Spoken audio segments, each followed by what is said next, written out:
হাজার বছর ধরে আমি পথ হাঁটিতেছি পৃথিবীর পথে। সিংহল সমুদ্র থেকে নিশীথের অন্ধকারে মালয় সাগরে অনেক ঘুরেছি আমি।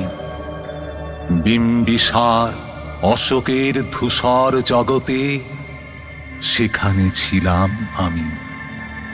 আরো দূর অন্ধকারে বিদর্ভ নগরে আমি ক্লান্ত প্রাণে, চারিদিকে জীবনের সমুদ্র সফেন আমারে দুদণ্ড শান্তি দিয়েছিল নাটোরে বনলতা সেন।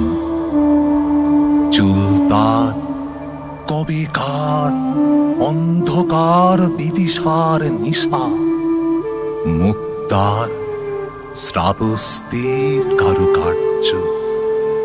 অতিদূর সমুদ্রের পর হাল ভেঙেছে নাবিক, হারায়েছে দিশা। সবুজ ঘাসের দেশ যখন সে চোখে দেখে দারুচিনি দ্বীপের ভিতর, তেমনি দেখেছি তারে অন্ধকারে।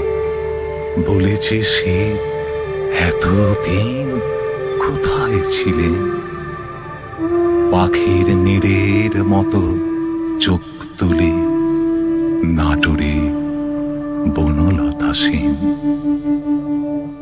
সমস্ত দিনের শেষে শিশিরের শব্দের মতন সন্ধ্যা আসে। ডানার রৌদ্রের গন্ধ মুছে ফেলে চিল। পৃথিবীর সব রং নিভে গেলে পাণ্ডুলিপি করে আয়োজন।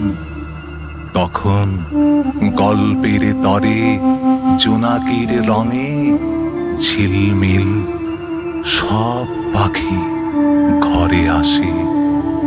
সব নদী ফুরায় জীবনের সব লেনদেন, থাকে শুধু অন্ধকার মুখোমুখি বসিবার বনলতা সেন।